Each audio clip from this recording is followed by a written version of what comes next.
गांव में यशवंत और बलराम नाम के दो गरीब भाई रहा करते थे। दोनों गांव में छोटी मोटी मजदूरी करके किसी तरह अपना गुजारा किया करते थे। शाम के समय यशवंत अपने घर पर आता है और अपने भाई को मौजूद ना पाकर अपनी पत्नी कमला से पूछता है। कमला, अरे बलराम कहाँ गया अभी तक? लौटा क्यों नहीं? तुम्हारा भाई तो अब एकदम निकम्मा हो गया ना। कोई काम करता है न कमा कर लाता है। दिन भर बस यूं ही गांव की गलियों में आवारागर्दी करता रहता है। ये सुनकर यशवंत का चेहरा गुस्से से तमतमा उठा। दरअसल यशवंत अंदर से बेहद लालची किस्म का व्यक्ति था। आने दो, आज इस नालायक को तो बताता हूँ मैं। बड़ा आया। यशवंत गुस्से में घर के बाहर आकर अपने छोटे भाई बलराम का इंतजार करने लगा। क्यों रे, कहाँ मर गया था तू? भैया, वो काम की तलाश में गया था। ए, बड़ा आया काम की तलाश में? अरे बस यूं ही काम की तलाश में ही घूमता रहेगा या कुछ करेगा भी? अरे कोई भी छोटा मोटा काम पकड़ ले। ये घर मुफ्त की रोटियों का अड्डा नहीं है और मैं कोई मूर्ख नहीं हूँ जो दिन रात मेहनत करके कमाऊं और तू आवारा घूमते हुए हराम की खाए। अरे मेरी बीवी है, कल को बच्चे होंगे, उनके बारे में भी सोचना है मुझे, समझ गया? ये कहकर यशवंत गुस्से में घर के अंदर चला गया। अपने भाई की कड़वी बातों से बलराम अंदर तक टूट गया और बिना कुछ खाए ही चुपचाप सो गया।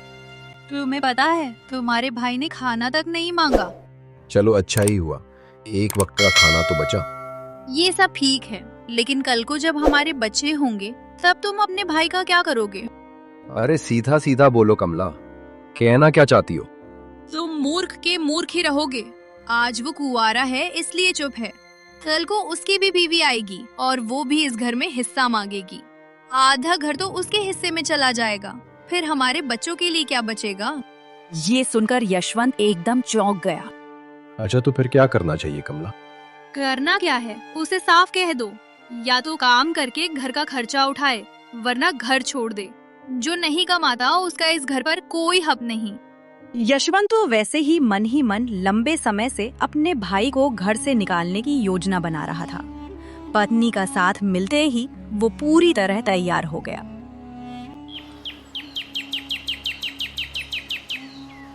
देखो भाई बलराम, मैं क्या कह रहा हूँ कि पिताजी ने ये घर हमारे नाम बराबर बराबर किया था, लेकिन अब तो तुम मेरी ही कमाई की रोटी खा रहे हो। अब भैया आप कहना क्या चाहते हैं? मैं कुछ समझ नहीं पाया। अरे इसमें समझने ना समझने वाली क्या बात है? देखो भाई, सीधी बात है, मैं घुमा फिरा के नहीं कहूंगा। अब या तो घर छोड़ दो या फिर आज तक जितना भी खाना खाया है उसकी एक एक पाई लौटा दो। बस बलराम की आंखों में आंसू आ गए। उसने कुछ नहीं कहा और चुपचाप अपना सामान समेटकर घर से निकल गया। इधर बलराम अपनी आंखों में आंसू लिए गांव के एक पेड़ के नीचे बैठ गया। तभी वहां से गांव का मुखिया गुजरा। अरे क्या बात है बलराम, क्या हो गया? तुम ऐसे उदास क्यों बैठे हुए हो? क्या कहूँ मुखिया जी, भैया ने मुझसे मेरे खाने पीने का हिसाब मांग लिया। कहते हैं कि आज तक उनके घर में उनकी कमाई से जितना भी खाया है वो एक एक पाई मैं उनको दे दूं। जितनी भी रोटी खाई है उसकी कीमत चुका दूं, नहीं तो घर छोड़ दूं। अब काका आप तो जानते हैं कि मैं बेरोजगार हूँ, कहाँ से चुकाऊंगा, इसीलिए छोड़ दिया घर, चला आया।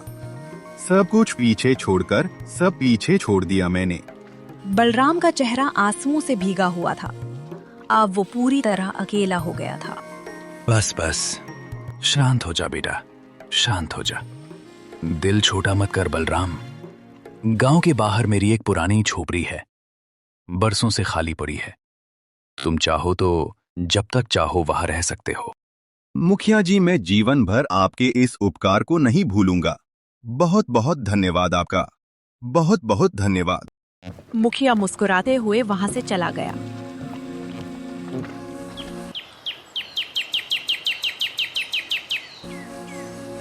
और बलराम अगले ही दिन उस झोपड़ी में रहने चला गया। बलराम रात भर बड़ी मेहनत से झोपड़ी की साफ सफाई करता रहा और मेहनत के बाद उसने झोपड़ी को रहने लायक बना दिया।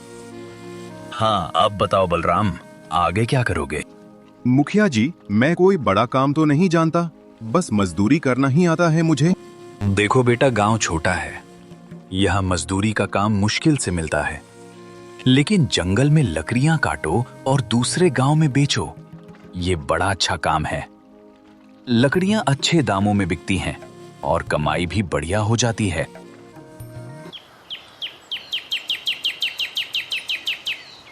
बलराम को मुखिया की सलाह पसंद आई।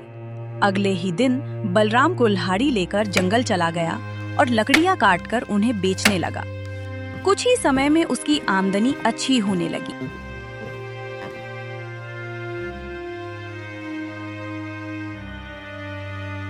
तुम मजदूर के मजदूर ही बने रहे और तुम्हारा छोटा भाई लकड़ियां बेच बेचकर अब धनवान बन रहा है। सुनने में तो मेरे भी आया है भाग्यवान कि लकड़ी बेचने में उसको बहुत ही खरा मुनाफा हो रहा है। हाँ, तो फिर तुम भी जंगल जाकर लकड़ियां काटो और गांव में बेचो। क्या पता हमारी किस्मत भी बदल जाए।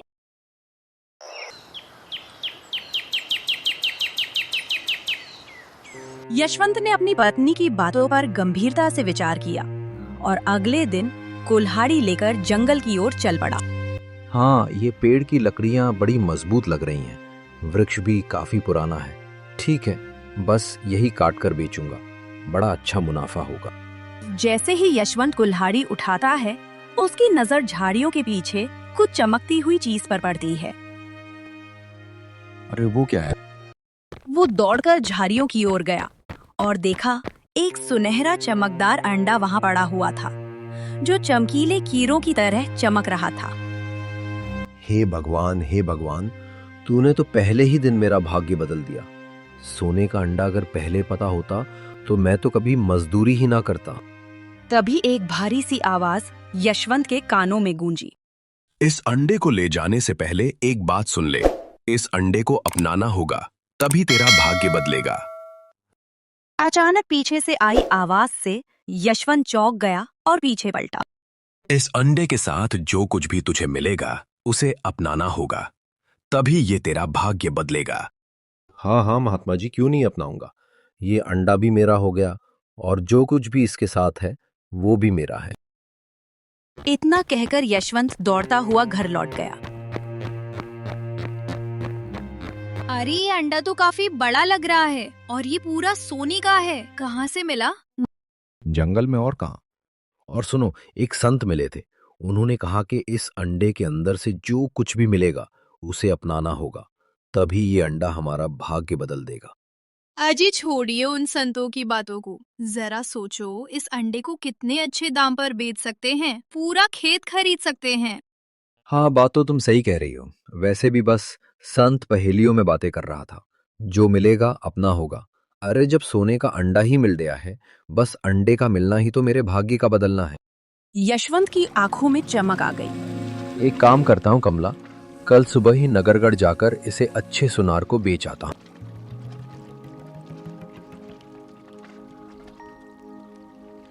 रात को यशवंत अपनी पत्नी कमला के साथ सो गया।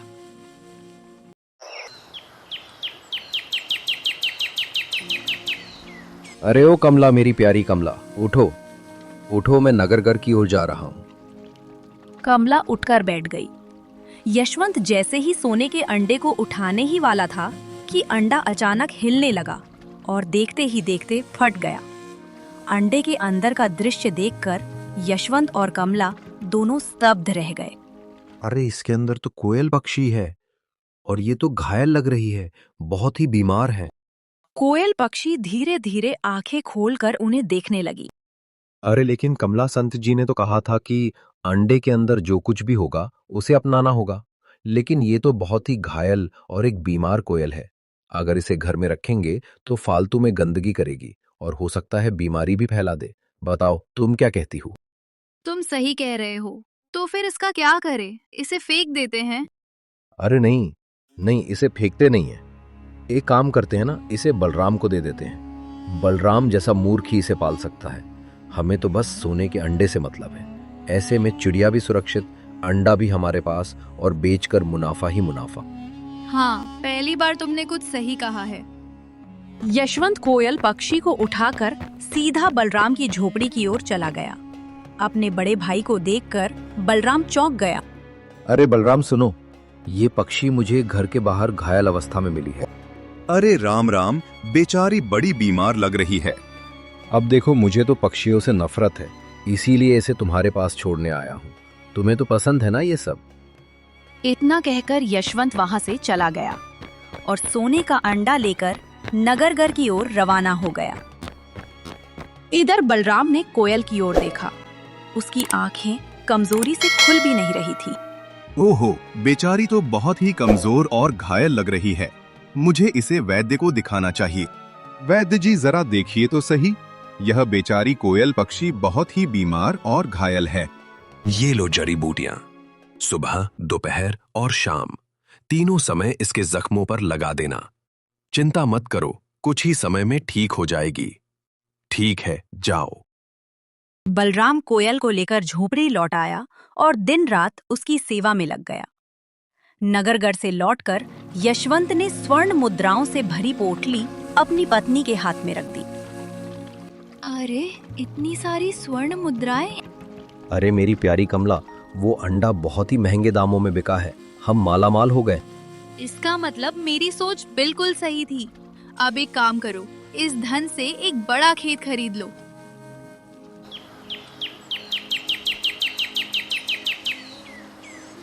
अगले ही दिन यशवंत ने एक विशाल खेत खरीद लिया और खेती करने लगा। कुछ ही समय में यशवंत की आमदनी बढ़ने लगी। उसका घर अब सुंदर और संपन्न हो गया। इसे कहते हैं किस्मत तुम्हारा। मूर्ख भाई तो अब भी झोपड़ी में है और उस कोयल पक्षी की सेवा में ही लगा है। अच्छा हुआ हमने संत जी की बातों पर ज्यादा ध्यान नहीं दिया। वो तो कह रहे थे अंडे के अंदर जो कुछ है उसे अपनाना होगा, तभी तुम्हारा भाग्य बदलेगा। अरे संत जी कहां से जाने हम कितने चालाक हैं। हाँ, अगर हम उसे अपनाते तो ना तो हमारे पास धन आता और ना ही मान सम्मान। हम भी बलराम की तरह ही गरीब रह जाते, कोयल को पालते हुए। क्यों, सही कहा ना मैंने? ये कहकर यशवंत हंसने लगा और कमला भी उसके साथ हंसी में शामिल हो गई।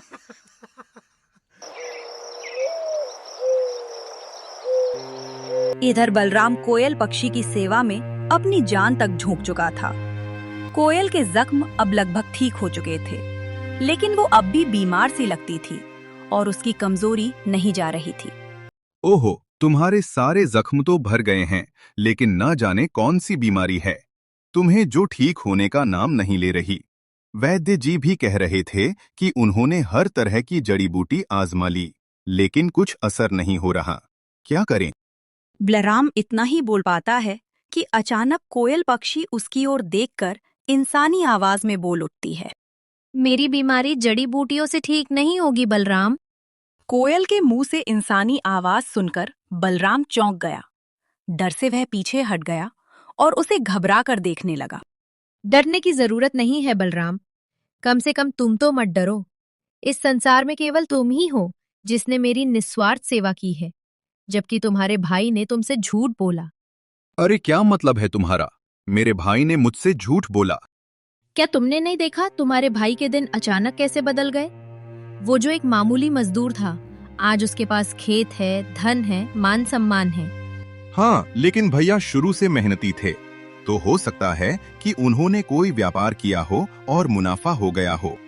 नहीं, तुम्हारे भाई को जंगल में एक सोने का अंडा मिला था, उसी अंडे से मैं निकली थी, घायल और बीमार अवस्था में। लेकिन उसने मुझे नहीं अपनाया, तुम्हें सौंप दिया और स्वयं सोने का अंडा बेचकर राज्य में धन कमाने चला गया।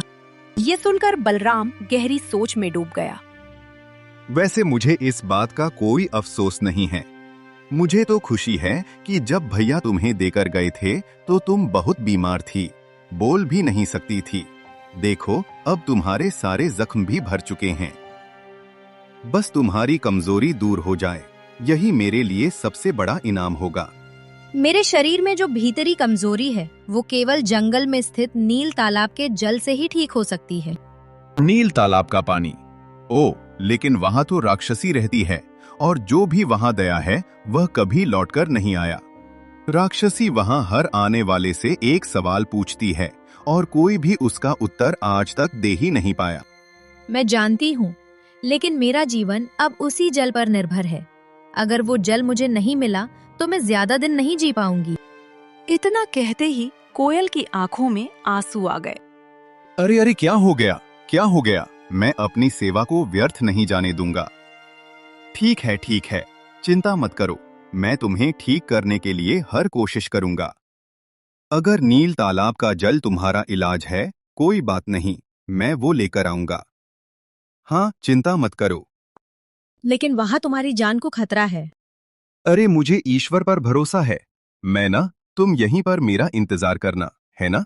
मैं नील तालाब का पानी लेकर ही लौटूंगा। इतना कहकर बलराम झोपड़ी से बाहर निकल गया। बलराम गांव की सीमा पर पहुंचा ही था कि सामने से एक गांव का मुखिया मिलता है। अरे बलराम, कहाँ भाई? इस समय कहाँ जा रहे हो? मुखिया जी, वो मैं नील तालाब जा रहा हूँ। कोयल ने बताया कि उसका इलाज नील तालाब के जल में है। बलराम की बात सुनकर मुखिया चौंक गया और डर से पीछे हट गया।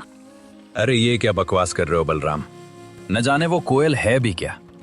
कौन समझ नहीं आ रहा। कोई जादुई चिड़िया भी तो हो सकती है, और तुम उस पर इतना भरोसा कैसे कर सकते हो?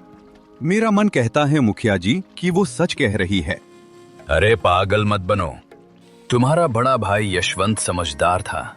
उसने जानबूझकर उस मुसीबत को तुम पर टाल दिया और खुद धन बटोरता गया, और तुम ये कोयल वोयल को पालने में लगे हुए हो।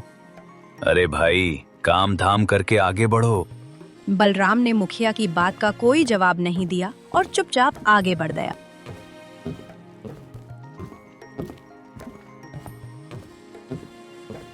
अरे जाओ भाई जाओ, अपने भाई को रोको। वो नील तालाब जा रहा है, उसकी जान को खतरा है, खतरा। मुखिया की बात सुनकर यशवंत और उसकी पत्नी कमला जोर जोर से हंसने लगे। मुखिया जी, अब तो आपको सारी घटना समझ में आ ही गई होगी कि मैं कैसे धनवान बना। अब आपसे क्या ही छुपाना, अंडे के अंदर वही कोयल थी जो मैंने उस बलराम को दे दी। अब वो उसका पालन पोषण कर रहा है। मुझे क्या करना है? उसे तो उसी समय उस कोयल को बाहर फेंक देना चाहिए था, लेकिन वो तो सेवा करने बैठ गया। अब तो हद हो गई है कमला। नील तालाब का पानी लेने चला गया। इससे बड़ा मूर्ख तो मैंने अपने जीवन में न देखा। अरे कैसे भाई हो तुम? अरे तुम्हारा छोटा भाई मौत के मुंह में जा रहा है और तुम उसका मजाक उड़ा रहे हो। मुखिया जी, रात बहुत हो गई है, आप भी अपने घर जाइए, सोइए और हमको भी चैन से सोने दीजिए। बलराम अब मेरा भाई नहीं रहा। मैं एक धनवान आदमी हूं और मैं गरीबों से कोई रिश्ता नहीं रखता। चलिए, शुभ रात्रि, नमस्ते, जाइए। मुखिया गुस्से से दंत माता हुआ वहां से चला गया।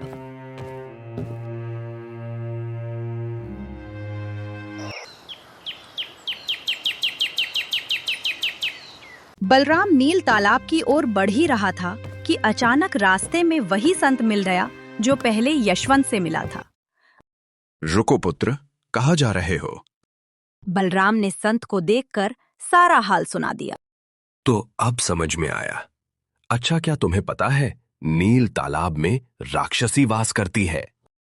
हाँ संत जी, मैं सब जानता हूँ, लेकिन मैं बस किसी भी तरह से कोयल की जान बचाना चाहता हूँ। क्यों? एक साधारण पक्षी के लिए अपनी जान खतरे में क्यों डाल रहे हो?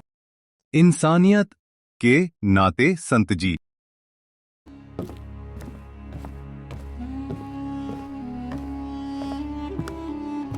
बलराम तालाब के पास पहुंचा। तभी जल से एक गंभीर आवाज गूंज उठी। इस तालाब का जल लेने से पहले एक प्रश्न का उत्तर देना होगा।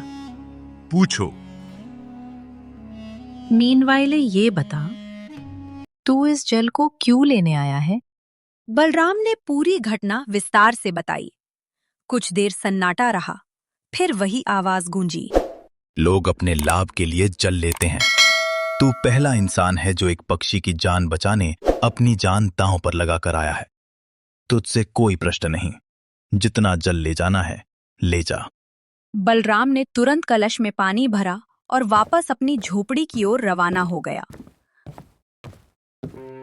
झोपड़ी में कोयल पक्षी अब भी उदास बैठी थी। बलराम को देखकर उसकी आंखें चमक उठी। तभी वहां मुखिया आ गया। अरे वाह वाह बलराम, तुम्हें देखकर बड़ी खुशी हो रही है। लगता है कि तुम पानी लाने में सफल रहे, है ना? हाँ, मैं सफल रहा। मैं अपनी जान बचाकर कोयल की जान बचाकर वापस लौट आया। अरे वाह वाह बलराम, तुम्हें देखकर बड़ी खुशी हो रही है। लगता है कि तुम पानी लाने में सफल रहे, है ना? मैं अपनी जान बचाकर कोयल की जान बचाकर वापस लौट आया। हाँ मुखिया जी, मैं पानी ले आया। तभी यशवंत और कमला वहां पहुंच गए। अरे ये क्या, मैं तो ये सोचकर आया था कि अब तेरी मौत की खबर मिलेगी, लेकिन तू तो।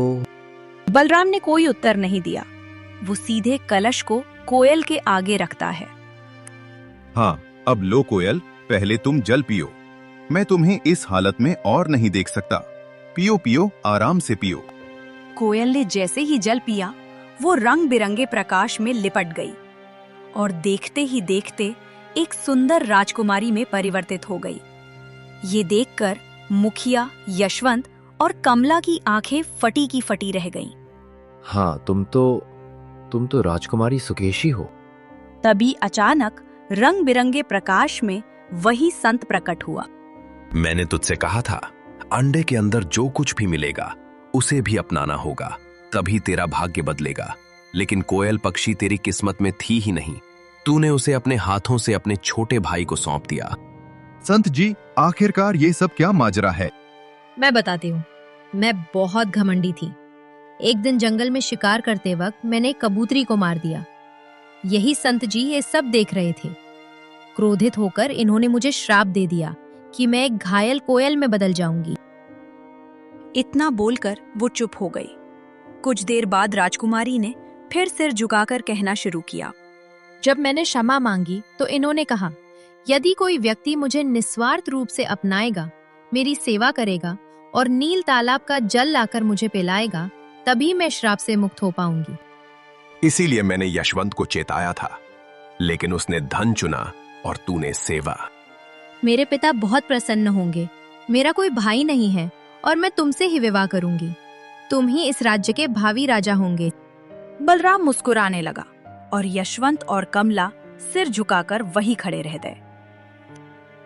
राजकुमारी सुकेशी बलराम को महल में ले गई और विवाह कर लिया। बलराम अब पूरे राज्य का राजा बन गया। वर्षों बीत गए। यशवंत एक साधारण सा मालिक ही था, लेकिन हर शाम बैठकर एक ही प्रश्न खुद से करता था। अरे क्या करूं अब मैं? क्या मैंने सच में अपनी किस्मत को अपने ही हाथों से उस भिखारी बलराम को दे दिया था? राम राम। जीवन में कभी कभी हमारे सामने दो रास्ते आते हैं, एक जो आसान होता है और दूसरा जो सही होता है। यशवंत ने सोने को चुना और बलराम ने सेवा को। धन से आदमी अमीर हो सकता है, पर इंसानियत से वही राजा बनता है।